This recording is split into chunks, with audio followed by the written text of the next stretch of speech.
தமிழ் சினிமாவுல சிறந்த வில்லன்கள் அப்படின்ற பட்டியலிட்டா, அதுல கண்டிப்பா ரகுவரனுடைய பெயர் இருக்கும். பாட்ஷா, அருணாச்சலம் உள்ளிட்ட பல படங்கள்ல வில்லனா நடிச்ச ரகுவரன், கடைசியா தனுஷுடைய யாரடி நீ மோகினி திரைப்படத்திலையும் நடிச்சிருந்தாரு. இவருடைய மரணம் திரையுலகில மட்டும் இல்லாம, ரசிகர்கள் மத்தியிலையும் பெரிய அதிர்ச்சியை ஏற்படுத்தி இருந்துச்சு.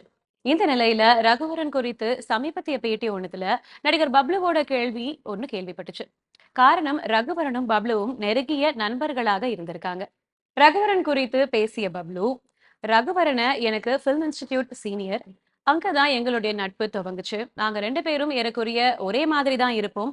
அவர் என்ன விட உயரமா இருப்பாரு. ஆனா கலர் ஸ்டைல் எல்லாமே ஒரே மாதிரி தான் இருக்கும். என்னுடைய கேர்ள் ஃபிரெண்ட் மற்றும் அவருடைய கேர்ள் ஃபிரெண்ட் 2 பேரும் ரொம்ப க்ளோஸ் ஃபிரெண்ட்ஸ்.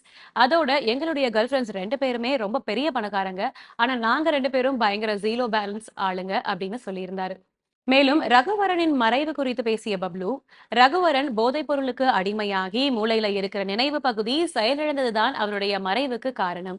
அவரை திருத்தறதுக்கு நான் முயற்சி செஞ்சப்போ, உன்னுடைய வேலை எதுவோ அதை மட்டும் நீ பாரு அப்படின்னு சொல்லிட்டாரு. அப்படின்னு பப்ளு இந்த பேட்டியில கூறியிருக்காரு.